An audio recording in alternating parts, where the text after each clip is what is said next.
کیا کہیں ان لوگوں کو، کیا بھیجیں ان لوگوں کے اوپر کہ یہ لوگ جیسے ہی فیصلہ ہے اس کے بعد بڑی خوشی کا اظہار کر رہے تھے، کہہ رہے تھے کہ جمہوریت کے لیے یہ بہترین فیصلہ ہے۔ تو اس سے اندازہ کیا جا سکتا ہے کہ ان کی ہمدردیاں کتنی عمران خان کے ساتھ ہیں، کتنی تحریک انصاف کے ساتھ ہیں۔ قاضی فائزہ صاحب ان کو زبردستی ان کو کھینچ تان کر تحریک انصاف میں لاتے رہے۔ اس سے اندازہ کیا جا سکتا ہے کہ قاضی فائزہ صاحب کے فیصلے پر کیوں تنقید کی جا رہی ہے۔ یہی سارا کچھ جو کچھ میں نے کہا ہے غیر جانبدار صحافیوں کی طرف سے کہا جا رہا ہے کہ قاضی فائزہ صاحب ایک جج نہیں بلکہ ایک پارٹی کے طور پر، ایک وکیل کے طور پر الیکشن کمیشن کی وہاں نمائندگی کرتے رہے، تحریک انصاف کے خلاف فیصلہ کرنے کے لیے، بلہ چھیننے کے لیے وہ نہ جانے کہاں کہاں سے کوڑی ڈھونڈ کر لاتے رہے، اور فائنل فیصلہ ان کی طرف سے کر دیا گیا جس پر تنقید ہو رہی ہے اور اب JIT بنا دی گئی ہے ان لوگوں کے خلاف جو قاضی فائزہ کی تصحیح کر رہے ہیں۔ ایک تو قاضی فائزہ صاحب کے حوالے سے، ججوں کے حوالے سے تنقید ہو رہی ہے، میں سمجھتا ہوں کہ تنقید جائز ہے، طنز ہو رہا ہے، طنز بھی میں سمجھتا ہوں کہ جائز ہے، لیکن اس کے ساتھ ساتھ جس طرح سے طوفان بولا جا رہا ہے، جس طرح سے گالیاں دی جا رہی ہیں، جس طرح سے مغلظات کا استعمال کیا جا رہا ہے، جس طرح کی پوسٹیں لگائی جا رہی ہیں، جاری کی جا رہی ہیں، ان کی تصحیح کی، ان کی کردار کشی کی، اس سے کوئی بھی اتفاق نہیں کرتا۔ JIT بنا دی گئی ہے، JIT کی رپورٹ کے بعد بہت سے لوگ اس کے کینڈے میں آئیں گے، کٹہرے میں آئیں گے۔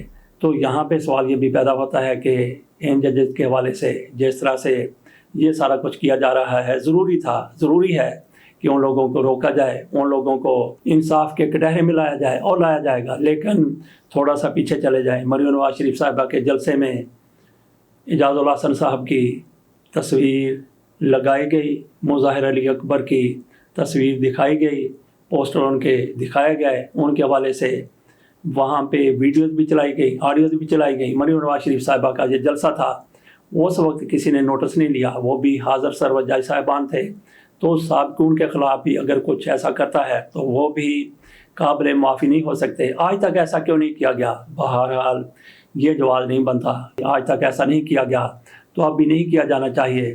جو بھی فیصلہ حکومت کی طرف سے کیا گیا ہے، جو لوگ تصحیح کر رہے ہیں، جو لوگ طوفان توڑ رہے ہیں، جو لوگ کردار کشی کر رہے ہیں، تو پھر وہ اپنا جواب دیں یا پھر وہ سارا کچھ بھگتنے کے لیے تیار ہو جائیں، جو کچھ ان کی طرف سے کہا گیا، جو کچھ ان کی طرف سے کیا گیا۔ باقی قاضی فائزہ صاحب، ان کی طرف سے یہ جو فیصلہ کیا گیا ہے، انہوں نے تو لائف لائن تحریک انصاف کی چھیننے کی کوشش کی ہے۔ کچھ لوگ کہہ رہے ہیں کہ قاضی فائزہ صاحب کو اس فیصلے پر پشیمانی ہے، پریشانی ہے، وہ بہت زیادہ ڈپریشن میں ہیں۔ مجھے نہیں لگتا کہ قاضی فائزہ صاحب کو ایسا کوئی ڈپریشن ہو، ایسی کوئی پشیمانی ہو، ایسی کوئی پریشانی ہو، ہرگز ہی نہیں ہو سکتا۔ یہ عمومی طور پر اندازہ کیا جا سکتا ہے قاضی فائزہ صاحب نے سارا کوئی سوچ سمجھ کر کیا ہے، اور پھر قاضی فائزہ صاحب کو یہ بھی پتا ہے کہ انہوں نے ریٹائر بھی ہونا ہے۔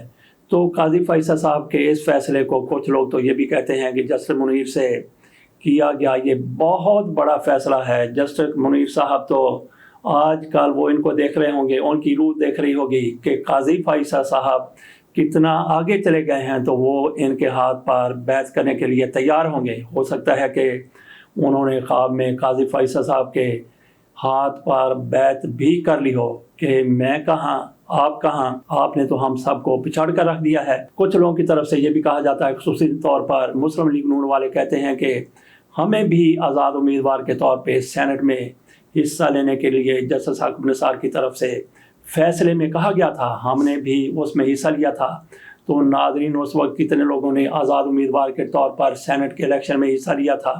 100 سینیٹر ہوتے ہیں، 50 نے حصہ لیا تھا، 50 کل تھے، اور اس میں سے مسلم لیگ نون کے کتنے تھے وہ بھی آپ اندازہ لگا لیں، 10 ہوں گے، 11 ہوں گے، 12 ہوں گے۔ تو یہاں پہ کیا صورتحال ہے؟ تحریک انصاف کے 266 قومی اسمبلی کے اور 400-500 صوبائی اسمبلیوں کے ممبران ہیں، جن سب سے یہ استحقاق چھین لیا گیا ہے، وہ سارے کے سارے آزاد امیدوار کے طور پر الیکشن لڑیں گے۔ تو یہ سارا کچھ قاضی فائزہ صاحب کا کیا دھرا ہے۔ قاضی فائزہ صاحب درمیانی راستہ یقینی طور پر قانونی حوالے سے بھی نکال سکتے تھے، لیکن وہ فیصلہ کر کے، یہی ان کے حامی کہتے ہیں کہ وہ پہلے سے بیٹھے ہوئے تھے۔ ان کے حامی کچھ صحافی کہتے ہیں، سارے کے سارے تو نہیں کہتے، 4-5 آج بھی موجود ہیں جن کا ایسا ہی ضمیر ہے جیسا فیصلہ کرنے والوں کا اور فیصلہ کروانے والوں کا ہے۔ قاضی فائزہ صاحب نے کل ریٹائر ہونا ہے، انہوں نے پاکستان میں رہنا ہے یا پاکستان سے باہر چلے جانا ہے، تو قاضی فائصہ صاحب کو سب پتہ ہے۔ توشہ خانہ کیس کا فیصلہ دینے والے جج صاحب ہمایوں دلاور صاحب وہ پاکستان سے باہر گئے۔ پاکستان آتے ہی انہوں نے کہا جناب میں جج رہا تو میری خیر نہیں ہے، مجھے آپ او ایس ڈی بنا دیں۔ ان کو عامر فاروق صاحب کی طرف سے او ایس ڈی بنا دیا گیا تھا۔ عامر فاروق صاحب نے بھی ایک دن ریٹائر ہونا ہے، لیکن عامر فاروق صاحب شاید اپنا ٹریک بدل چکے ہیں۔ ہر کیس وہ اپنے سامنے عمران خان کے حوالے سے، تحریک انصاف کے حوالے سے جو بھی کیس ہوتا تھا اپنے سامنے لگاتے تھے اور پھر فیصلہ کرتے تھے ایمانداری سے، دیانتداری سے، قانون کے مطابق، اصولوں کے مطابق، اخلاق کے مطابق، ضابطوں کے مطابق، حتیٰ کہ اپنے ضمیر کے مطابق، اور اس فیصلے پر وہ کینچلی مار کر بیٹھ جایا کرتے تھے۔ اب بھی کئی فیصلے ہیں جو ان کی طرف سے سامنے نہیں آئے، لیکن وہ شاید اب ٹریک پر آ گئے ہیں۔ جسٹس عامر فاروق صاحب اب عمران خان کے حوالے سے جو بھی کیس آتا ہے وہ براہ راست خود نہیں سن رہے، کسی اور بینچ میں لگا دیتے ہیں، اور وہاں سے عمران خان کو کچھ نہ کچھ ریلیف مل رہا ہے۔ سب سے بڑا ریلیف یہ ملا کہ بشرا بی بی کے حوالے سے ایک جو نان سینس، انتہائی نان سینس شخص کی طرف سے، اور وہ کیس بھی نان سینس ہے، کوئی غیرت ہوتی ہے، کوئی شرم ہوتی ہے، کوئی حیا ہوتی ہے۔ ایک بندہ کہہ رہا ہے کہ میری بیوی کے عمران خان کے ساتھ ناجائز تعلقات ہے، پھر کہہ رہا ہے کہ عدت کے دوران شادی ہوئی ہے۔ کیسا بے شرم یہ لوگ ہوگا۔ ہم اگلی بات بھی کر سکتے ہیں کہ کیسا بے غیرت ہوگا کہ اپنی بیوی کے حوالے سے، کبھی وہ آپ کی بیوی رہی ہے، آپ کے بچوں کی ماں ہے، اب بھی آپ کے بچوں کی ماں ہے، اس کے بارے میں آپ کتنی بڑی بات کر رہے ہیں۔ اس کو بھی میرا خیال ہے کہ دوش دینے کی ضرورت نہیں ہے، کیونکہ اس پر جس طرح کا پریشر تھا اس کے مطابق اس نے بات کر دی۔ اس میں سے ایک کیس اسلام آباد ہائی کورٹ کی طرف سے اڑا دیا گیا ہے، وہ ہے ناجائز تعلقات کا، اس کو ختم کر دیا گیا ہے۔ عدت کے حوالے سے معاملہ آگے چلے گا، تو اس میں کیا عمران خان کو کیا کر لیں گے؟ عمران خان تو پہلے ہی جیل میں ہے، کیا عمران خان کو پھانسی دے دی جائے گی؟ اس حوالے سے سائفر کا کیس بھی بنایا گیا، وہ بھی اپنے انجام تک پہنچتا ہوا نظر آ رہا ہے۔ تو قاضی فائصہ صاحب کے حوالے سے ہم بات کر رہے ہیں کہ قاضی فائصہ صاحب نے آخر کار ریٹائرمنٹ کے بعد کہاں پہ رہنا ہے۔ نہال ہاشمی کی طرف سے کہا گیا تھا ان ججوں کو جنہوں نے میاں نواز شریف کو نااہل کیا تھا، نہال ہاشمی نے کہا تھا، بڑے زوردار طریقے سے کہا تھا، جس طریقے سے انہوں نے کہا تھا اس سے یہ لگتا تھا کہ جیسے وہ انڈین اداکار نانا پاٹیکر ہیں۔ اسی لہجے میں بڑے دبنگ طریقے سے کہہ رہے تھے کہ تمہاری نسلوں نے، تمہاری اولادوں نے پاکستان میں رہنا ہے، ہم ان کا جینا حرام کر دیں گے۔ تو اس طرح کی صورتحال تھی، اور اس کو پھر سزا بھی ہو گئی تھی۔ تو ایسا اگر کسی نے قاضی فائصہ صاحب کے بارے میں اب کہا ہے تو اس کو بھی ویسی ہی سزا ملنی چاہیے، ویسی سزا کا وہ مستوجب ہے، وہ اس کو ملنی چاہیے۔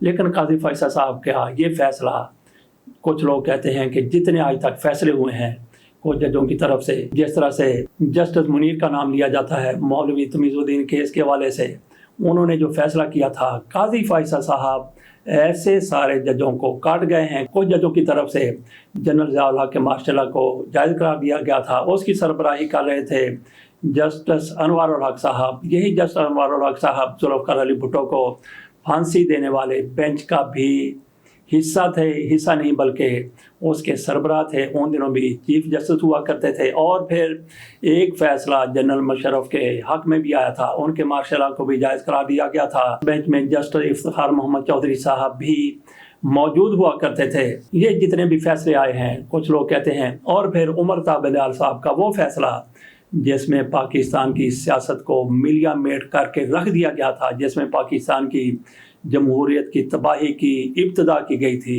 عمران خان کے حوالے سے فیصلہ سائفر کیس کو مد نظر رکھتے ہوئے، جس طرح سے اسپیکر قومی assembly deputy speaker Qasim Suri ان کی طرف سے اس قرارداد کو غیر قانونی قرار دیا گیا تھا، جبکہ جسٹس عمر رضا بندیال کی طرف سے آدھی رات کو عدالت کھولی گئی اور فیصلہ سنایا گیا۔ قاسم سوری کی رولنگ کو بعد میں غیر قانونی قرار دے دیا، لیکن اس رات جب عدالت کھلی تھی جسٹس عمر رضا بندیال کی سربراہی میں، اس نے قرارداد پیش کرنے کی اجازت دے دی، حکم دے دیا۔ قاسم سوری کی رولنگ کے باوجود اس رات عمران خان کی حکومت کا خاتمہ ہو گیا۔ اس فیصلے سے بھی بڑا فیصلہ قاضی فائصہ صاحب کا آج کل کہا جاتا ہے۔ بہرحال میں اب بھی متذبذب ہوں کہ یہ بڑا فیصلہ ہے یا وہ بڑا فیصلہ ہے جو عمر رضا بندیال کے لیکھ میں ان کے کریڈٹ پر لکھا جا چکا ہے۔ میں سمجھتا ہوں کہ عمر تا بندیال کا وہ فیصلہ بہت ہی بڑا فیصلہ جس نے پاکستان کی جمہوریت کو برباد کر کے تباہ کر کے رکھ دیا تھا، اور وہ جہاد کیجیے جس میں جابر سلطان کے سامنے خاموشی بہتر ہے۔ اللہ حافظ۔